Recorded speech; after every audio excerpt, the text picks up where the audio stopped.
AMD just dropped a $299 graphics card that could shake up everything we know about GPU pricing. So AMD unveiled their new Radeon RX at Computex 2025, and the pricing alone has everyone talking. We're looking at $299 for the 8 GB version and $349 for 16 gigabytes. That's aggressive pricing in a market where NVIDIA basically owns 82% of everything. But here's where it gets interesting. AMD's not just throwing out a cheap card and hoping for the best. They've completely redesigned their architecture with RDNA 4, and the performance numbers are making NVIDIA sweat. You're about to learn whether this new AMD card actually delivers on its promises, how it stacks up against NVIDIA's RTX 5060 series, and most importantly, whether you should wait for this instead of buying what's available right now. Let's talk about what AMD built here. RDNA 4 goes back to a monolithic design after they experimented with chiplets in RDNA 3. They packed in 64 compute units with dual SIMD 32 vector units, which basically means the card can handle way more tasks simultaneously. The real magic happens with their out-of-order memory operations. Different parts of the GPU can process requests at the same time, instead of waiting in line like before. They also bumped the L2 cache from 6 megabytes to 8 megabytes, and kept that 64 megabyte infinity cache that helps reduce memory bottleneck issues. But the hardware's only half the story.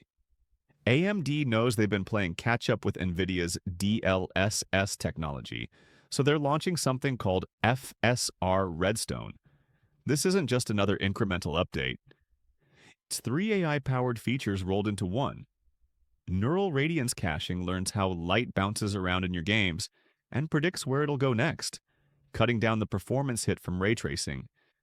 Then you've got machine learning ray regeneration that fills in pixels the card couldn't trace properly, cleaning up all those noisy artifacts in real time. And finally, machine learning frame generation that uses AI to create intermediate frames, just like NVIDIA's been doing. Now here's the catch. FSR Redstone won't work on older AMD cards. It's exclusive to RDNA 4 and it's not coming until later in 2025. So, if you're thinking about upgrading from an older Radeon card just for this feature, you'll have to wait. Let's get to what really matters. Performance. The leaked benchmarks show the 16 gigabyte version hitting about 95% of the RTX 5060 Ti's performance, while costing $80 less. At 1080p, you're looking at around 187 frames per second on average compared to NVIDIA's 194. That's basically a 3 to 5% difference that you probably won't even notice in actual gameplay. Where things get really interesting is in specific games. Horizon Zero Dawn Remastered, the 9060 XT actually beats the RTX 5060 at both 1080p and 1440p.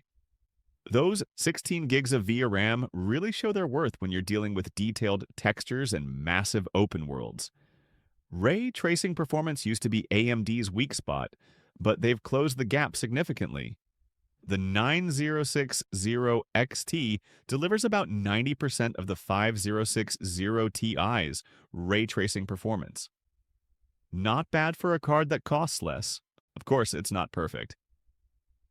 Cyberpunk 2077 with ray tracing pulls about the same power as the NVIDIA card, around 178 watts, with similar frame rates. But then you hit something like Final Fantasy XIV, and suddenly the RTX 5060 is 30 frames ahead.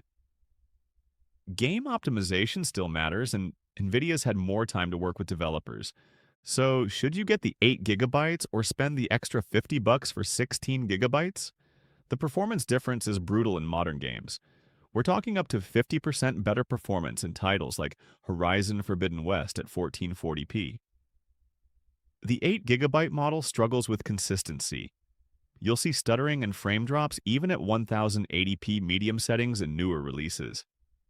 If you're just playing esports titles or older games, sure, save the money. But for anything released in the last couple years or anything coming out soon, that 16 gigabyte buffer is becoming essential. Content creators, this decision's even easier.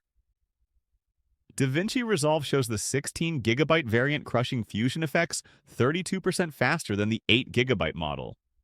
That's real time saved on every project. AMD's timing here is calculated. They know NVIDIA's been pushing prices up with each generation, and they're betting that gamers are tired of it. With AMD gaining 7% market share from NVIDIA in the last quarter of 2024, momentum's shifting. The question is whether they can keep it up. The RX 9060 XT represents AMD's clearest value proposition in years. You're getting flagship features from 2 years ago at mainstream prices today. For most people gaming at 1080p or 1440p, this card delivers everything you need without the NVIDIA tax. Quick reality check. These cards just launched, so finding them at MSRP might be tough initially.